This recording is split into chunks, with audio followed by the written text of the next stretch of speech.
Uma saudação a todos. Meu nome é Emerson Borges, sou bacharel em História e por mais de 20 anos fui ministro religioso.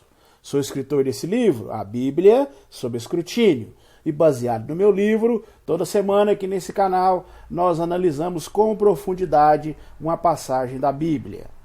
O tema que vamos analisar hoje é um Jesus irado. Mas antes de entrar no assunto, não se esqueça de dar um joinha aí no nosso vídeo, estoure esse like aí de joinhas para nós. Se inscreva em nosso canal, comente, compartilhe e não se esqueça de acionar o sininho de notificações. E se você desejar adquirir o meu livro, eu vou deixar aqui na descrição desse vídeo os links onde você pode adquiri-lo. E se você não assistiu os outros vídeos que nós já fizemos, vou deixar aqui também na descrição desse vídeo os links para que você possa assisti-los. Como já expliquei aqui em alguns vídeos anteriores que eu já fiz nessa série, os 4 evangelhos que hoje se encontram nas Bíblias atuais são apenas uma pequena amostra de diversos relatos que existiam, né, nos primeiros 300 anos do cristianismo, relatos biográficos sobre Jesus. E, conforme eu já expliquei também em outros vídeos, a partir do Concílio de Nicéia, que aconteceu em 325, o imperador Constantino ele tentou nesse concílio fazer uma crença única, né, e por motivos políticos e de interesses da época, né, ele foi e escolheu ali, foi escolhendo alguns livros que se harmonizavam melhor com os interesses dos detentores do poder na época. E com o apoio do Império Romano, esses livros foram sendo copiados, porque tinha dinheiro, tinha recursos, tinha escribas. E os demais, né, as centenas de outros relatos sobre a vida de Jesus foram deixando no esquecimento. Mas graças à arqueologia, hoje a gente tem descoberto vários desses relatos aí escondidos, enterrados, que se preservaram com o tempo. E a gente vê outras visões, outros pontos de vista, né, sobre esse personagem Jesus. Mas, mesmo analisando apenas esses 4 evangelhos que temos hoje em nossas Bíblias, mesmo sendo livros que foram, né, filtrados, né, foram amaciados, né, foram modificados, né, corrigidos, adaptados através dos tempos, mesmo assim, a gente, mesmo com um esforço muito grande, né, dos escritores, a gente percebe nesses 4 evangelhos que foram escolhidos, né, um esforço dos escritores em mostrar um Jesus bondoso, um Jesus calmo, um Jesus compassivo. Mesmo assim, ainda em uma passagem ou outra, né, a gente nota que eles deixam escapar alguns momentos em que Jesus se mostra uma pessoa nervosa, né, uma pessoa rude e até mesmo irado, né?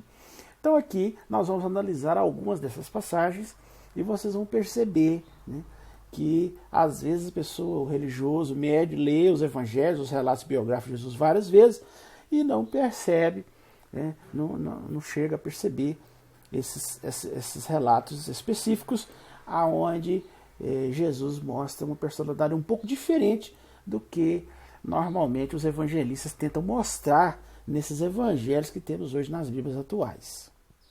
O primeiro relato que vamos analisar aqui hoje se encontra no Evangelho de João. Então, se você tem uma Bíblia em casa, pode abrir a sua Bíblia e acompanhar comigo esse relato do Evangelho de João, capítulo 2, versículo do 1 ao 14, do 1 ao 4. Né? João, capítulo 2, versículo de 1 ao 4. Veja bem, acompanhe comigo, diz assim, ó: Ora, no terceiro dia realizou-se uma festa de casamento em Caná da Galileia, e a mãe de Jesus estava lá. Jesus e seus discípulos foram também convidados para a festa de casamento. Quando o vinho estava escasseando, a mãe de Jesus disse: Eles não têm vinho. Mas Jesus lhes disse, agora preste atenção na resposta de Jesus: Que tenho eu que ver contigo, mulher? Minha hora não chegou ainda. O que você achou desse relato? Você observou a resposta que Jesus deu para sua mãe? Você considera essa resposta, essa expressão, uma expressão vinda de uma pessoa branda, calma e compassiva? Você pode observar no relato, na sua própria Bíblia aí, que Jesus e seus apóstolos foram convidados para uma festa de casamento na cidade de Caná. A mãe de Jesus, Maria, no caso, estava presente. E a certa altura da festa, acabou o vinho, né? E Maria relatou isso a Jesus, né?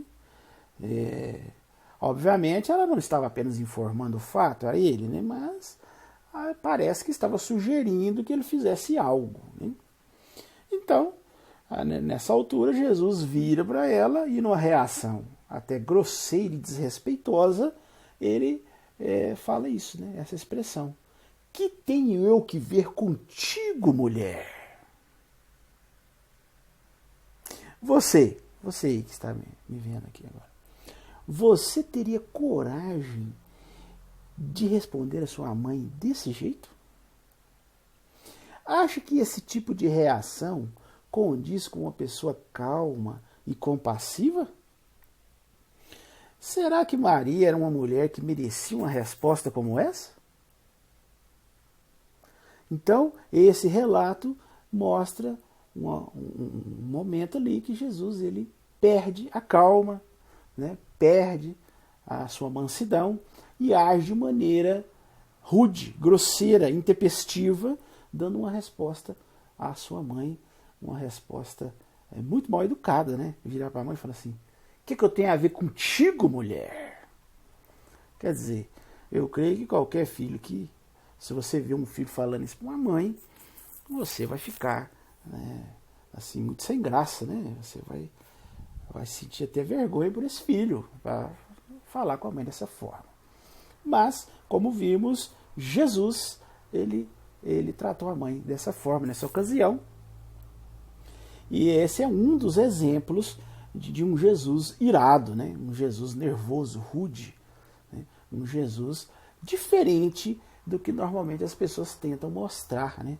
Através dos evangelhos. Um outro relato bíblico que mostra novamente um Jesus irado, descontrolado, nervoso, está registrado no Evangelho de Mateus, capítulo 15, versículo 22 a 28. Então você pode pegar a sua Bíblia aí e conferir na sua própria Bíblia. Mateus, capítulo 15, versículo 22 a 28. É um trecho um pouco extenso, então você pode ler aí e eu vou dar uma explicação pormenorizada sobre essa passagem. Você vai observar na leitura que você vai fazer aí que Jesus estava numa de suas viagens, né? E ele passa por duas cidades chamadas Tiro e Sidom, que são cidades fora da região dos judeus. Ali, uma mulher fenícia, né, da localidade, ela implora que Jesus cure sua filha endemoniada. Ela estava com a filha endemoniada e provavelmente estava desesperada, né? Imagine a situação dessa mulher diante da situação da sua filha. Então, em profunda aflição, a mulher implora a Jesus, né? Ela fala: tem misericórdia de mim. Mas Jesus, primeiro, ignora a mulher, né? Porque o relato diz que ele não lhe respondeu nenhuma palavra. Então, Jesus ele ignora totalmente essa mulher desesperada. Mas os discípulos ficaram até sem graça com essa reação de Jesus, né? Falaram assim: gente, uma mulher desesperada, implorando, e o mestre que nem bola dá, né? Ignora por completo a mulher. Então, os discípulos intercedem. Olha bem, né? Os discípulos começam a solicitar que ele fizesse algo. Mas Jesus vira para os discípulos e responde de maneira fria. Ele diz assim: não fui enviado a ninguém, senão as ovelhas perdidas da casa de Israel. Olha só, né? Então aí ele demonstra um preconceito muito comum entre os judeus da época. Porque os judeus da época se achavam especiais, escolhidos por Deus, né? E desprezavam completamente as pessoas de outras nações. Mas a mulher, ela não desistiu. Provavelmente ela estava assim, numa aflição tão grande que ela continuou, né, interpelando Jesus. Segundo o relato que você pode acompanhar na sua Bíblia, ela chega e começa a prestar homenagem a Jesus e pedindo novamente: Senhor, me ajuda. Olha bem, né, a humildade dessa mulher, mesmo depois de Jesus a tratar de maneira fria, primeiro ignorá-la completamente e depois, apesar dos pedidos dos apóstolos, ele falar que não foi enviado para pessoas que não fossem os judeus, quer dizer, desprezando totalmente essa mulher, ela continua insistindo, né? Ela continua insistindo, presta até uma homenagem a Jesus, dizendo: Senhor, ajuda-me. Né? Veja só, mesmo diante de tanta frieza e preconceito, a mulher humildemente presta uma homenagem a Jesus e suplica mais uma vez que Jesus a ajude. Será que agora Jesus finalmente vai se sensibilizar e curar a filha da mulher? Você deve ter observado aí quando você leu o relato. Ele não faz isso. Veja a resposta de Jesus: não é direito tirar o pão dos filhos e lançá-los aos cachorrinhos. Olha só a resposta de Jesus. Mais uma vez, Jesus recusa a ajudá-la. E pior, compara a mulher a um cachorro. Os judeus, em geral, consideravam os não-judeus, né, como sendo um animal cerimonial impuro, né, como um cão. Pelo visto, Jesus, através dessa resposta, partilhava desse mesmo ponto de vista. Porém, o mais interessante vem agora. Apesar de ter sido ignorada e depois desprezada por não ter nascido uma judia, né, e finalmente comparada a um cachorro, né, que era um animal que os judeus consideravam impuro, um animal cerimonialmente impuro, a mulher ainda consegue dizer, ela diz assim: sim, Senhor. Olha a resposta da mulher: mas realmente os cachorrinhos comem as migalhas que caem da mesa de seus amos. Olha só a humildade dessa mulher. E a aflição que provavelmente ela estava, naquela angústia, tentando que a sua filha fosse curada ali, né? Aí, diante de tudo isso, depois de tanto se esquivar, Jesus finalmente reconhece a fé da mulher e cura a filha da mulher. Mas eu pergunto a você aí que está me vendo: como você reagiria nessa situação? Será que você ia ignorar essa mulher tantas vezes, assim como Jesus fez, até a humilhando, né, chamando ela de cachorro? O que você achou dessa reação de Jesus? Diga aí para mim. Essa reação de Jesus para você demonstrou compaixão? Demonstrou sensibilidade? Demonstrou servindo de um homem manso, brando? De uma pessoa amorosa? Ou para você foi uma reação fria? Uma reação preconceituosa? Realmente, se nós analisarmos de maneira fria esse texto, sem ficar tendenciando, né, para tentar achar alguma maneira de maquiar a passagem, como muitos religiosos fazem, para tentar amainar, branquear, né, essa passagem, se você analisar de maneira direta, né, sem firulas teológicas, você percebe um Jesus frio, preconceituoso, né, rude, grosseiro, né, e que a mulher, de tanto insistir, né, demonstrando uma humildade, demonstrando ali aquele desespero, aquela aflição, né, depois de muito insistir, né, ela finalmente consegue essa cura, né, da sua filha endemoniada, né, que Jesus tirasse esse demônio da filha, esse suposto demônio, né, que estava na filha dela. Então, mais um relato, né, que mostra um Jesus irado, um Jesus rude, grosseiro, descontrolado, preconceituoso, frio, sem compaixão. E diferente do que a maioria dos cristãos, das pessoas que leem a Bíblia, né, imaginam esse personagem Jesus. Um outro relato bíblico que também mostra um Jesus irado está registrado em Marcos, capítulo 9, versículo 14 a 24. Então você pode ler aí na sua Bíblia, em sua casa, o relato, visto ser um relato extenso, eu vou comentá-lo aqui como eu fiz com o anterior. Você leia aí, né, o relato na íntegra e eu vou comentando aqui para vocês. Nesse relato, nós observamos aí que Jesus, ao descer do monte, onde ocorreu a transfiguração, ele se depara com uma multidão. Tem uma multidão ali, né, os discípulos ali no meio, tem um homem, né, nessa multidão que está desesperado ali. O filho desse homem, ele está supostamente possuído por um demônio. E ele chega para Jesus, esse homem explica para Jesus que os discípulos tentaram expulsar o demônio, mas não conseguiram. Aí, veja na sua própria Bíblia qual foi a reação de Jesus depois de constatar o fracasso dos discípulos.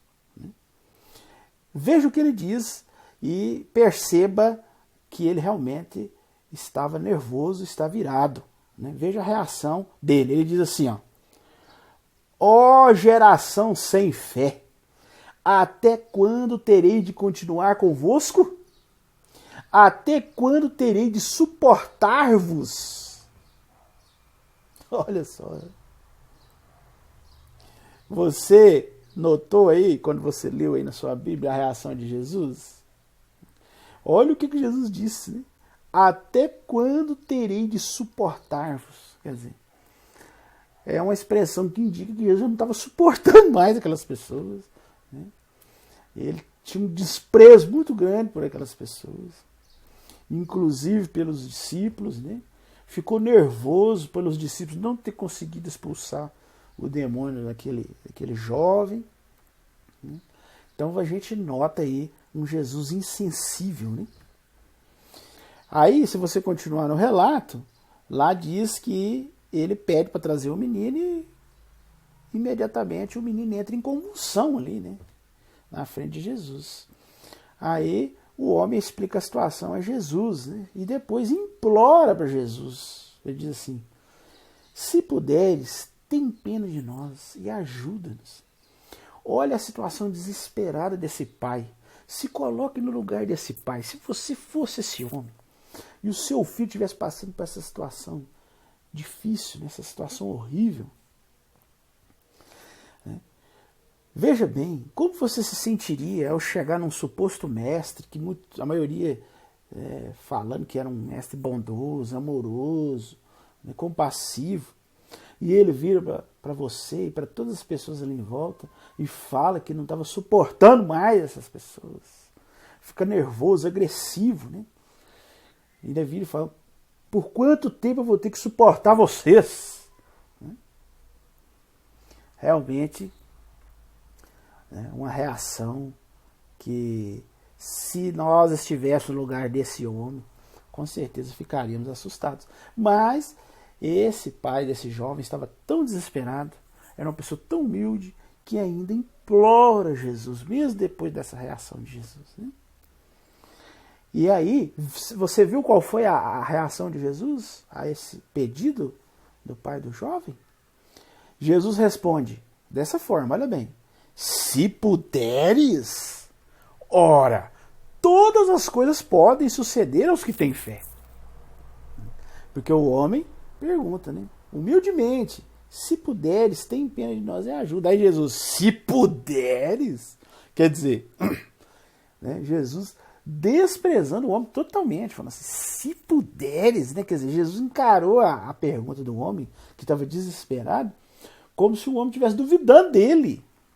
Se puderes, todas as coisas eu posso. Quer dizer, aqueles que têm fé, tudo pode. Quer dizer, ainda fala que o homem não tinha fé, né? Ainda começa a falar que aquelas pessoas ali não tinham fé, né? Ele fala no começo, né? Até quando, ó geração sem fé, terei de continuar convosco? Então, se coloque no lugar desse homem. Aí o homem ainda fica mais desesperado, né? Com essa resposta grosseira de Jesus e suplica de novo. Olha para a humildade dele. Ele fala, não, eu tenho fé. Ajuda-me onde necessito de fé. Então Jesus resolve expulsar o demônio. Depois de tudo isso, depois dessa novela toda, ele resolve expulsar o demônio. Se você estivesse ali observando esse acontecimento, que conclusão você tiraria da reação de Jesus? Para você, foi uma reação calma, branda, compassiva? Ou você acha que Jesus foi uma pessoa rude, grosseira, nervosa? Veja bem, né? Virar para as pessoas e falar assim: até quando teria de suportar-vos? Olha bem a resposta quando Jesus fala para eles. E depois o homem pergunta: se puderes, cure meu filho. Ele fala assim: se puderes? Quer dizer, tudo pode para aqueles que têm fé. Porque ele já tinha falado antes que aquelas pessoas não tinham fé nenhuma, aquelas pessoas. E ele, finalmente, depois do homem continuar implorando: não, eu tenho fé, me ajude, pelo amor de Deus. Aí Jesus finalmente expulsa o suposto demônio do jovem. Então, nós observamos aí mais um relato claro aonde Jesus, né, age de maneira nervosa, de maneira rude, né? Ele foi uma pessoa que agiu de maneira irritada, né? E não demonstrou brandura, não demonstrou calma, pelo contrário, né? Ele demonstra ali que ele já não está suportando mais aquelas pessoas, que ele já não está aguentando ficar com elas, né? E por isso agiu de maneira grosseira, como você pode perceber aí nesse relato. Uma outra passagem bíblica que mostra claramente um Jesus irado, descontrolado, né? Um Jesus nervoso, são aquelas passagens onde Jesus, dentro do templo, lá em Jerusalém, ele expulsa dali os cambistas, né?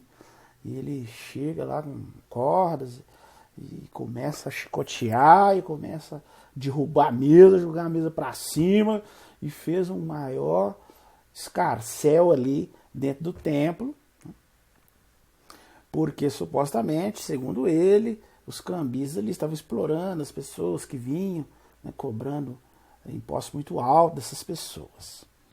Mas nós vamos analisar profundamente esses relatos e vamos perceber que essa reação de Jesus, ela foi uma reação realmente descontrolada. Não era necessário ele agir dessa forma, né?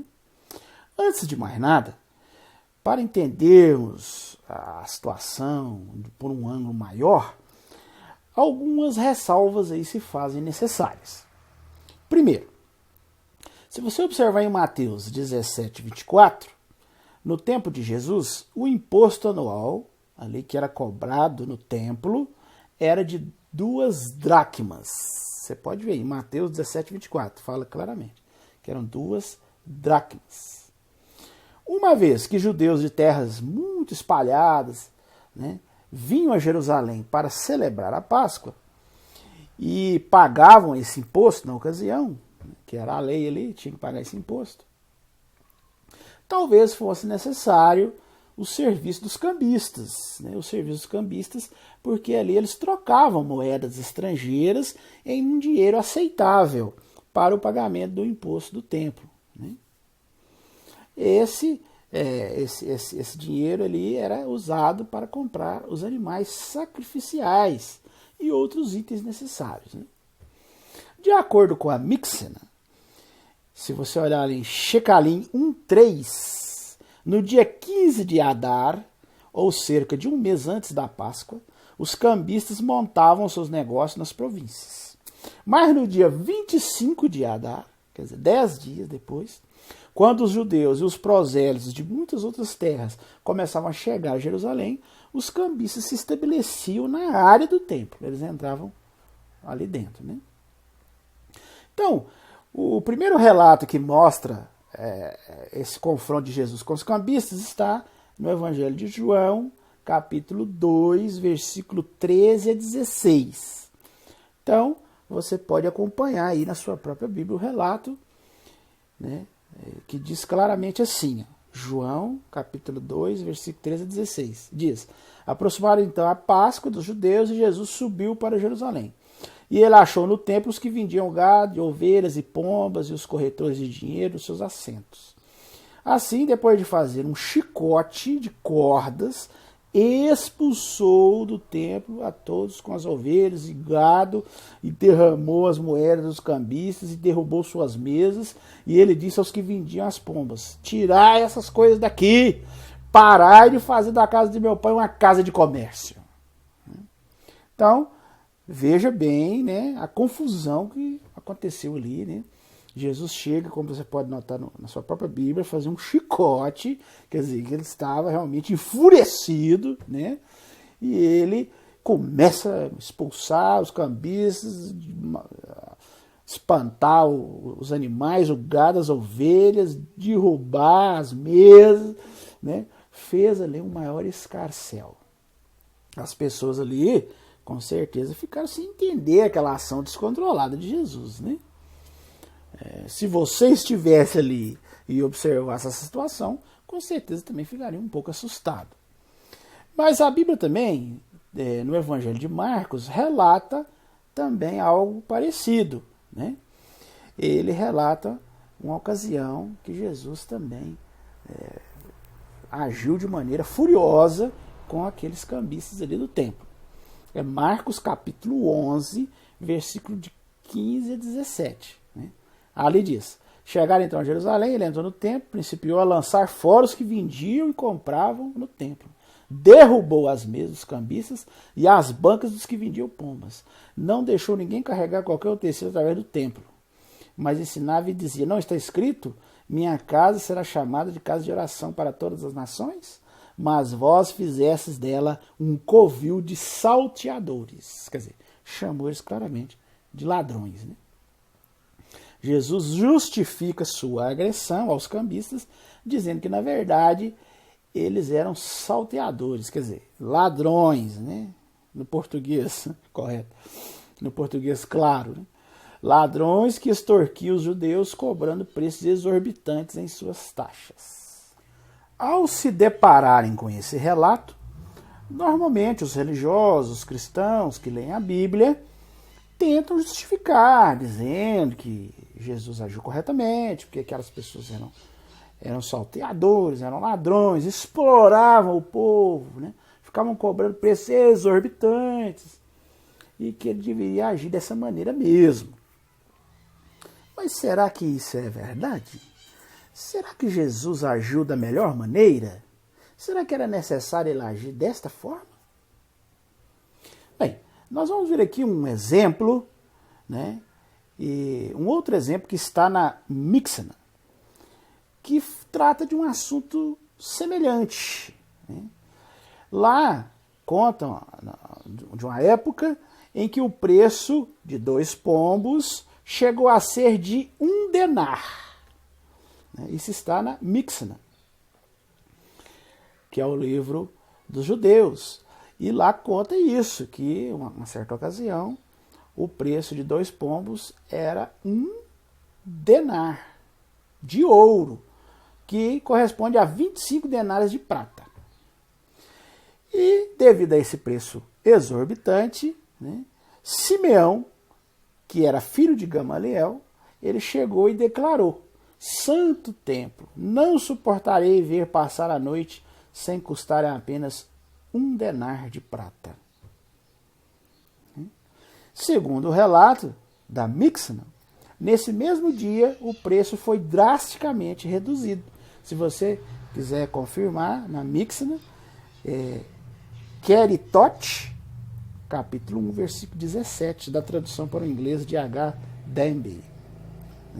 Você observou?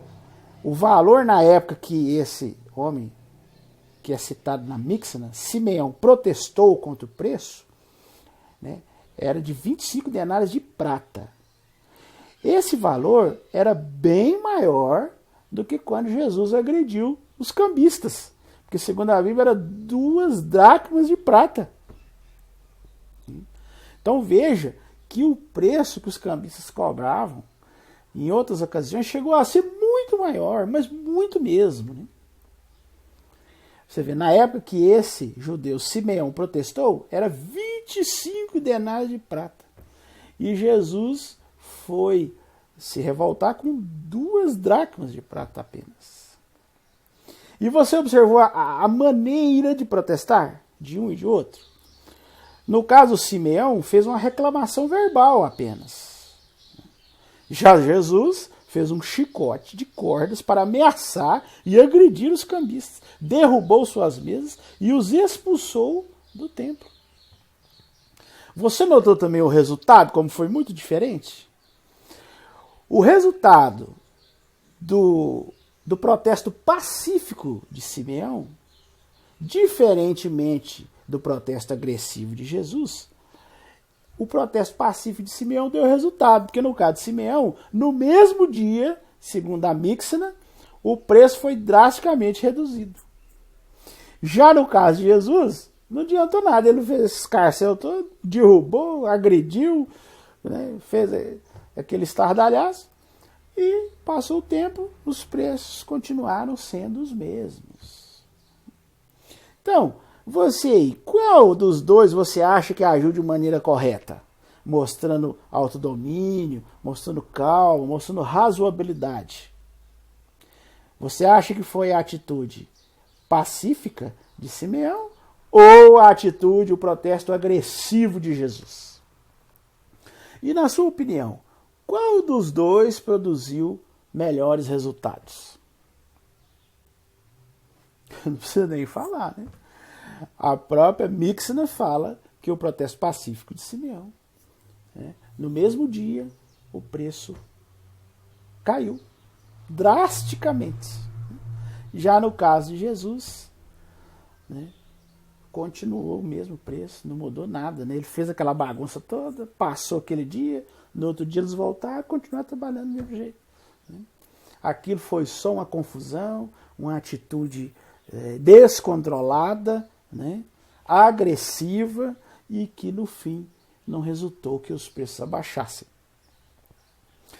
Tem um livro que chama Vendilhões do Templo. É um livro interessantíssimo, onde o escritor, baseado nesses relatos, começa a narrar a história de um desses cambistas que ali negociava no templo e as reações dele diante dessa atitude, né, essa atitude descontrolada de Jesus. E como que aquilo afetou a vida, né, desse comerciante. O livro narra do ponto de vista dos comerciantes. Né? Então, é muito interessante para você ver justamente esse contraste e como essa atitude de Jesus foi totalmente desnecessária, descontrolada e não teve efeito algum.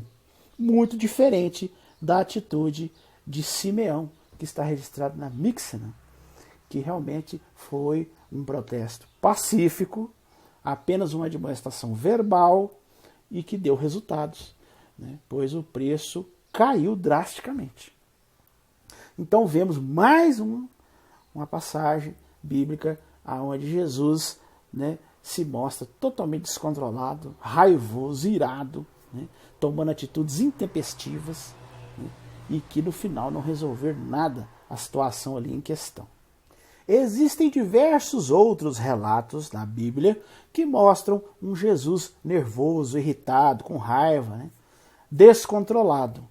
Mas algumas versões, numa tentativa de maquiar esses sentimentos de Jesus, elas traduzem uma palavra mais suave, né, para a palavra irado. Né? Em vez de colocar que Jesus ficou irado, né, irritado, com raiva, eles colocam a palavra indignado, né?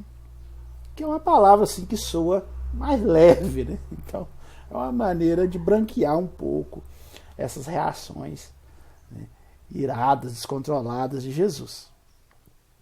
Então, se você analisar no dicionário, são palavras que significam a mesma coisa, né? Mas indignação parece que tem um impacto assim menor. Então, tem vários textos assim, que ao invés de traduzir a palavra grega correta, né, colocar ali ira, raiva, irritação, eles põem indignação. Aí Jesus ficou indignado, para soar mais suave do que Jesus colocar que Jesus ficou irritado, né? Ficou com raiva, né? Há vários exemplos assim. Nós podemos ver, por exemplo, Marcos 3,5, quando Jesus olha com raiva para as pessoas da sinagoga. Se você olhar, né, nos manuscritos em grego, é usado uma palavra que denota a expressão raiva mesmo, né, das pessoas na sinagoga que esperavam ver ele curar um homem que estava com a mão seca, né? Mas a maioria das traduções em português, em vez de colocar irado ou raivoso, colocou indignado, né? Você pode olhar lá, Marcos 3,5. Provavelmente na sua versão da Bíblia, se você ler aí na sua casa, você vai encontrar assim, ó. E depois de olhar para eles ao redor com indignação, estando profundamente contristado, com a sensibilidade de seus corações, ele cura o homem, né? Então, eles puseram indignação, né? Sendo que a tradução exata seria irritação, com raiva, com ira, né? Marcos 10, 13 e 14 também mostra Jesus irritado, porque seus discípulos não estavam permitindo que as pessoas trouxessem seus filhos para que ele as abençoasse. Então, nos manuscritos gregos, né, a palavra correta seria irritado, mas provavelmente na sua versão que você tem em sua casa, de Marcos 10, 13 e 14, lá vai falar assim: vendo isso, Jesus ficou indignado. Eles não colocam a palavra irritado ou com raiva, né? E se formos analisar aqui, eu posso citar vários relatos que os tradutores resolveram dar uma branqueada na situação para não mostrar um Jesus muito irritado, né? Muito raivoso, né? Então eles trocam, usam palavras mais suaves, como eu citei esses dois exemplos. A maioria dos religiosos, quando são contestados por esses relatos, elas tentam justificar, né? Ah, mas não tem problema, né? O que tem? Jesus uma vez ou outra ficar irritado, ficar nervoso, ficar descontrolado, às vezes até grosseiro, rude, agressivo. O que tem, né? A grande maioria dos relatos mostra Jesus compassivo, bondoso, calmo, controlado, sempre dizendo palavras de amor, de misericórdia, contando ilustrações, parábolas, que sempre tinham lições a nos ensinar, né? Então, eles tentam justificar os religiosos dessa forma. Realmente, com certeza, a maioria dos relatos transmite uma mensagem positiva sobre Jesus e não negativa, né? E com certeza não há problema algum em Jesus, vez por outra, se descontrolar, né? Isso é normal de um ser humano. Ainda mais eu, que sou um historiador, que considero que se Jesus existiu, foi uma pessoa comum, uma pessoa normal, e não o Filho de Deus encarnado, então, obviamente, mais do que normal que se descontrole, né? Isso é normal do ser humano. A questão não é essa. A questão que eu quero destacar aqui é a maneira equivocada que alguns religiosos tentam mostrar Jesus. Uma pessoa perfeita, né? Que jamais se descontrola, que jamais se irrita, que jamais fica nervoso, que nunca fica irado, rude ou agressivo. Os religiosos gostam de mostrar isso, de que Jesus estava no pleno comando da situação, né, calmo, compassivo. E não é bem assim, né? Como vocês puderam ver, nós mostramos aqui alguns trechos que mostram Jesus com sentimentos normais de qualquer ser humano, né? Em muitos momentos até sentimentos de angústia, de ira, né? De raiva, né? E em outros momentos ele mostra sentimentos nobres, altruístas, né? Quer ver um exemplo interessante sobre isso? É o relato de Marcos 14, 32 a 42, né? Aonde você pode acompanhar o relato na sua Bíblia aí, Marcos, capítulo 14, versículo 32 a 42, que descreve os momentos que antecederam a prisão de Jesus, ali no jardim de Getsemane, né? Então ele fica ali numa angústia, né? Ele fica angustiado, né? Se você observar o relato, você vai ver que ele está com medo e pede a Deus que afaste dele aquele destino, né? A famosa expressão, Pai, afasta de mim esse cálice, né? Quer dizer, aquilo que estaria por vir, né? Aquela morte horrível, né? que o aguardava, né? Até o relato paralelo de Lucas 22, 44 chega a dar um detalhe interessante que mostra a profunda agonia que Jesus estava ali naquela situação. Em Lucas 22:44, mostra um detalhe que Jesus ele chega a suar gotas de sangue. Porque lá diz assim, mas ficando em agonia, continuava a orar mais seriamente. E seu suor tornou-se como gotas de sangue caindo no chão. Então, esse relato paralelo de Lucas, que conta a mesma história lá de Marcos, no jardim, a angústia de Jesus no jardim, ele mostra claramente que Jesus ficou tão angustiado que ele chegou a suar gotas de sangue, de tamanha angústia, tamanho desespero que ele estava. Os relatos aí não deixam dúvidas. Jesus estava realmente com muito medo. Ele estava desesperado, querendo fugir daquela sina, querendo fugir do que o aguardava ali, aquela morte horrível. Então, é mais um relato que mostra como Jesus era uma pessoa, um ser humano, como qualquer outro, um ser humano que fica angustiado, fica nervoso, e como eu mostrei outros exemplos aqui, fica com raiva, fica agressivo, às vezes responde às pessoas de maneira rude, às vezes responde às pessoas de maneira grosseira,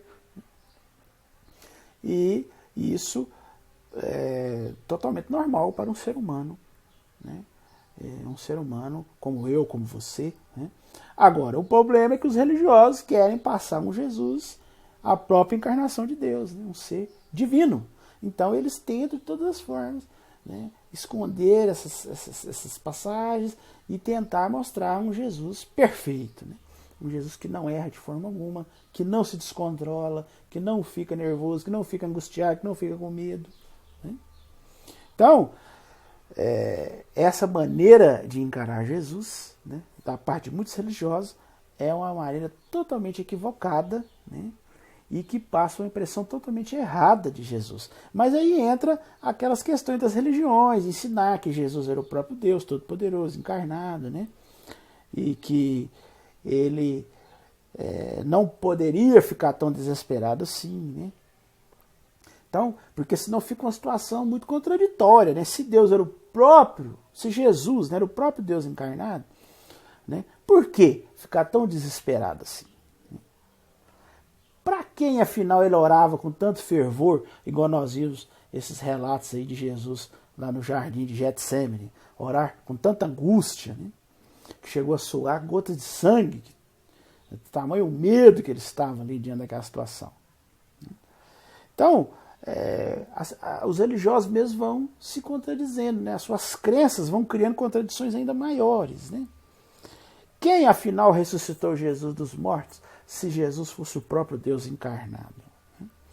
Será que todos esses acontecimentos foram uma encenação teatral feita por Deus? Ele fingiu que estava morto, mas no fim não estava morto? Se for assim, então Deus realmente é um excelente ator, e todos nós fomos enganados. Será que é assim que você pensa? Ou você acha que a doutrina da Santíssima Trindade esclarece satisfatoriamente esta questão? Porque várias religiões criaram essa doutrina para tentar remendar essas contradições gritantes que a gente vê na Bíblia. Não, mas ali o Pai, o Filho e o Espírito Santo são um só, são três, mas ao mesmo tempo um. E as pessoas, a maioria das pessoas não entende nada, Eles tentam explicar essas contradições enormes com explicações complicadíssimas, explicações totalmente sem fundamento, mas que a maioria dos religiosos aceitam, isso é um mistério, isso aí é difícil de entender, Deus é uma pessoa difícil da gente entender, a complexidade de Deus, e ficam se apegando nisso aí, Agora, independente se você acha que a doutrina da Trindade consegue resolver essas contradições, essas incoerências, independente disso, a questão é que uma coisa é certa. Esses debates teológicos sobre a essência ou a natureza de Jesus têm se arrastado por milênios. Milhões de pessoas mataram e morreram por causa disso. E continuam até hoje se matando e se hostilizando por causa de questões semelhantes a esta. Mas isso aí é uma questão que, infelizmente, né, nós temos que lidar com isso, né?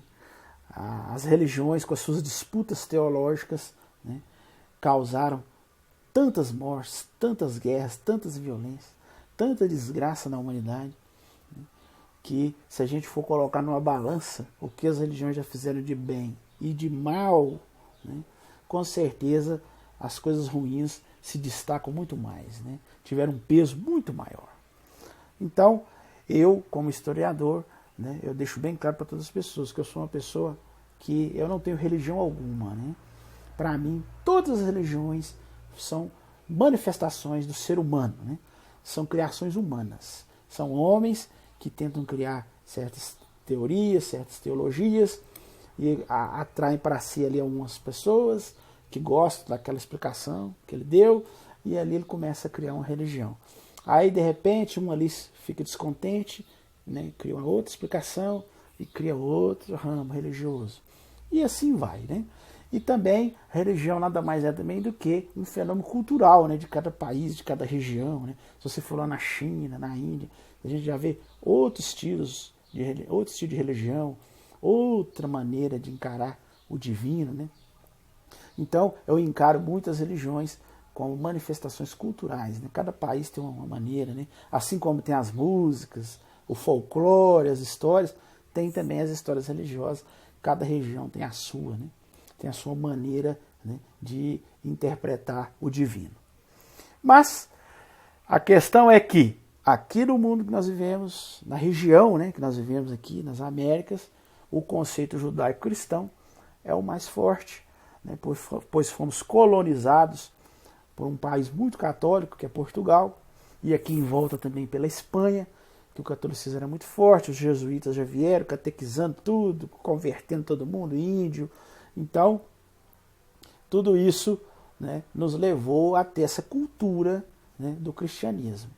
E as pessoas, infelizmente, né, passaram a ter esse conceito totalmente equivocado sobre esse personagem tão importante que é Jesus, né, mas que, infelizmente, as pessoas encaram de uma maneira totalmente errada, né?